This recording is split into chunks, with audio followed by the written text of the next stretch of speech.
Chris, you got the 7-fight win streak, I believe, 2-0 in the UFC. I mean, what's the feel like for you right now after all this time to be on this run that you're in right now? It feels great. Oh, shit. I guess I should pick up the mic, shouldn't I? Yeah, it feels great. Besides the fact that, like, yeah, we're gonna punish you, but give me the next biggest guy in the division. Like, I get Phil Halls, who's already like giant, and I'm like, oh, he's an even slightly bigger man. I'm like, thanks, guys. Like, could have been way smaller people for me to fight. So thanks, guys. That's funny. How do you see your career right now? Like, do you fight with a chip on your shoulder, thinking like, why the hell did I have to wait so long to get here? Or are you kind of just trying to, enjoy the moment and be like, hey, man, the persistence paid off? I just gotta not have a chip on my shoulder, man. I think I fought a long, long time with a chip on my shoulder, and unfortunately, it makes you do dumb shit, make dumb decisions in the fight. So at this point, I'm just trying to enjoy the fact that I'm here, and I've got more experience than most. I might as well just put the good use. That chip, it does suck, but at the same time, it's giving me an advantage, I feel like, against most people. That it took me a long time to get here. I've had a lot of fights. I've had a lot of things go my way, had a lot of things not go my way. So I got here late, but at least I got here experienced. Nice. April, we were supposed to see you then. We didn't get a chance. I guess, can you lay out what all happened there? Oh, yeah. Was it like 2 weeks out, 3 weeks out? One of my last sparring days. Not doing anything weird. Like, I threw a body shot, and my sparring partner, Greg, happened to throw a kick. And he just shattered my wrist like kindling. Yeah, man, he fractured it in 2 places. So I was like, okay, it'll be good to fight, right? And the doctor's like, no, it's not going to be good to fight. And we were trying to convince him that it'd be okay. Like, it'll be fine. And he's like, that's not how bones work. So it's very unfortunate.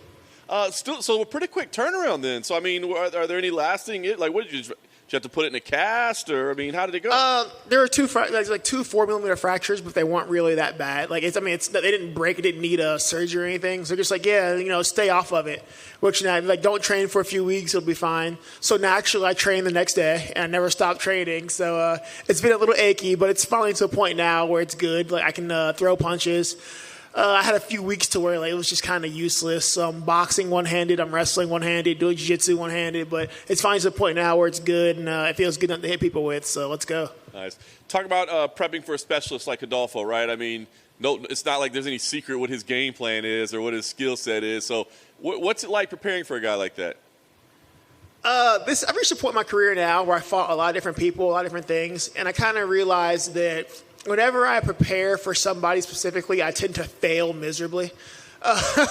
My jaunt in PFL taught me the pitfalls of preparing for something that may or may not happen or someone may be different.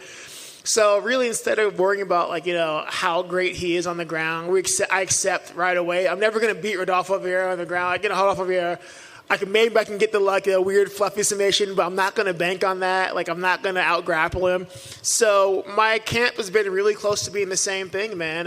Every fight camp, it's polishing my hands, polishing my stand-up, and improving my wrestling every time.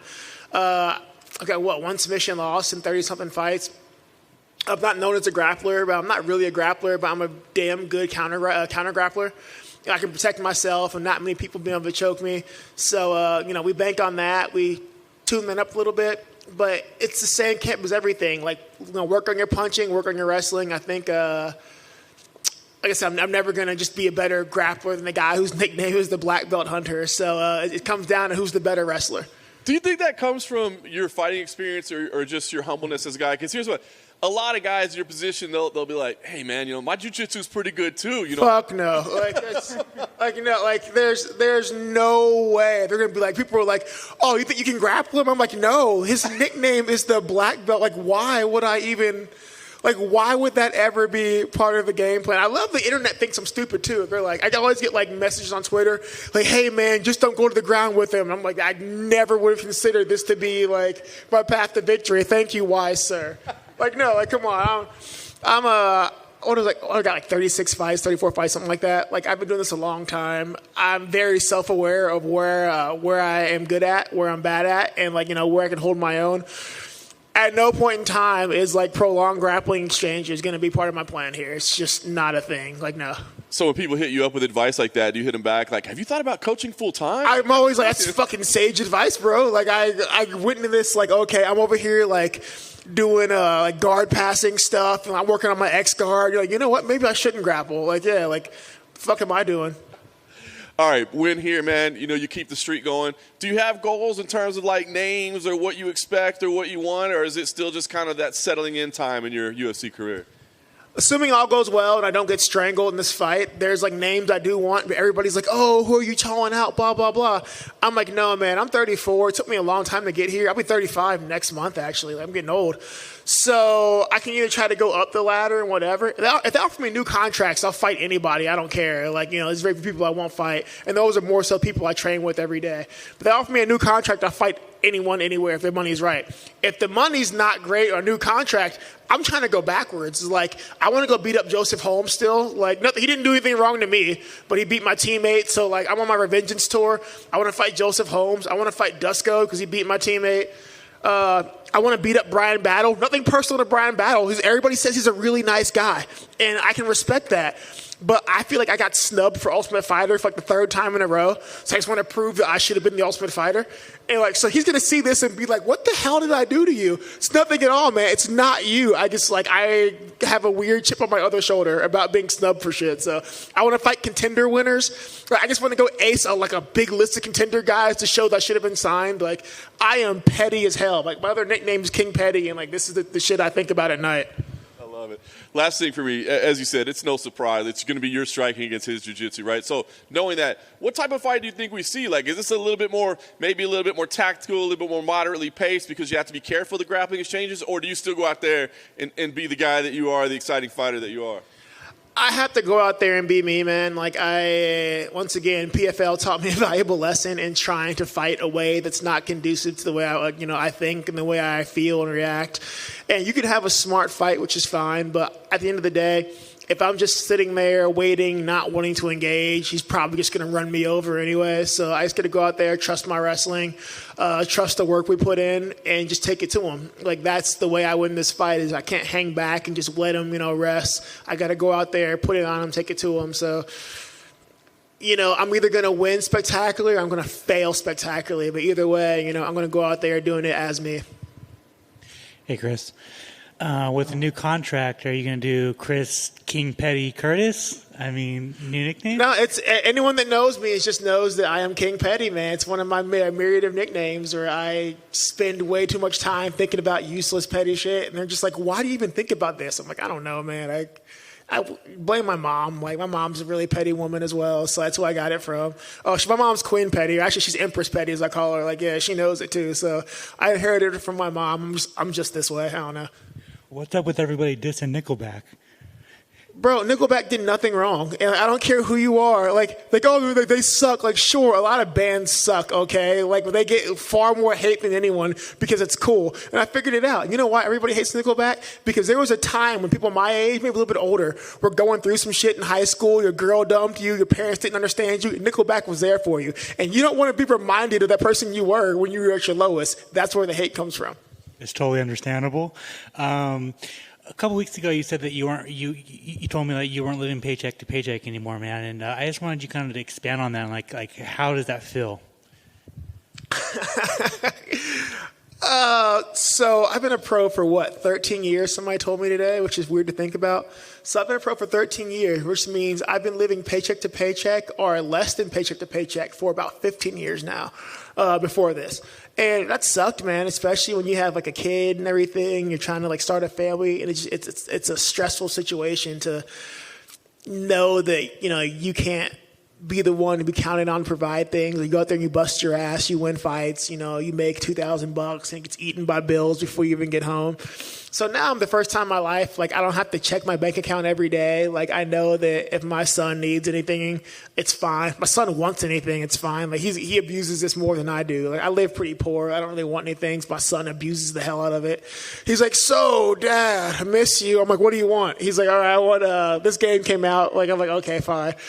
But he abuses it more than I do. But it's nice being able to know that my bills are paid.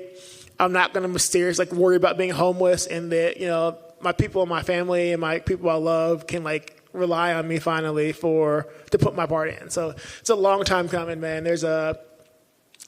I think the biggest thing is for me, there's a lot of people who aren't in my life anymore that were there for during the come up that aren't there for whatever reason.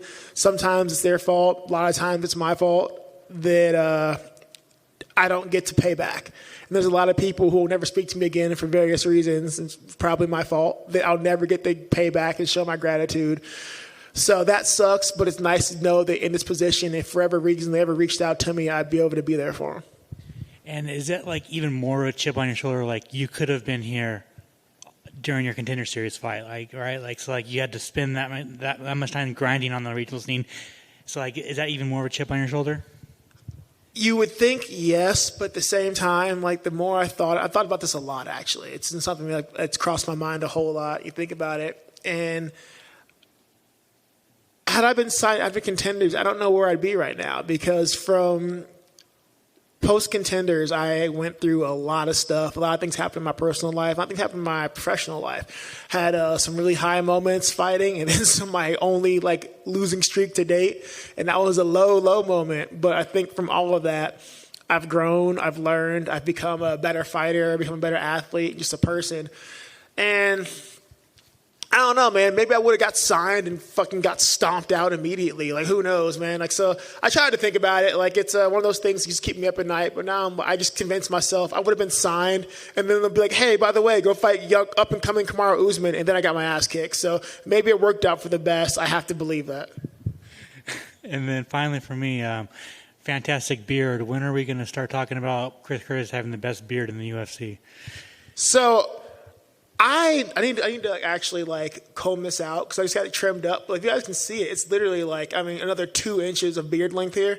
So I need to straighten it out for the fight because I'll give it, Julian Marquez has a beautiful beard and I hate him for it. Absolutely hate him for it. He knows that like I have beard envy. So I need to like show up on fight night with just this beautiful combed out beard, like gloss, like just glistening because I absolutely hate Julian Marquez for his beard. That dude has a beautiful beard. Like it's manicured. It's very, like he's got like moisturizers in it. I'm like, oh, you motherfucker. Like, Thanks, Chris. That's King Petty right there. I can't, I don't know why I'm this way. I really don't. I wish I did. Thanks, man. I don't mean to be.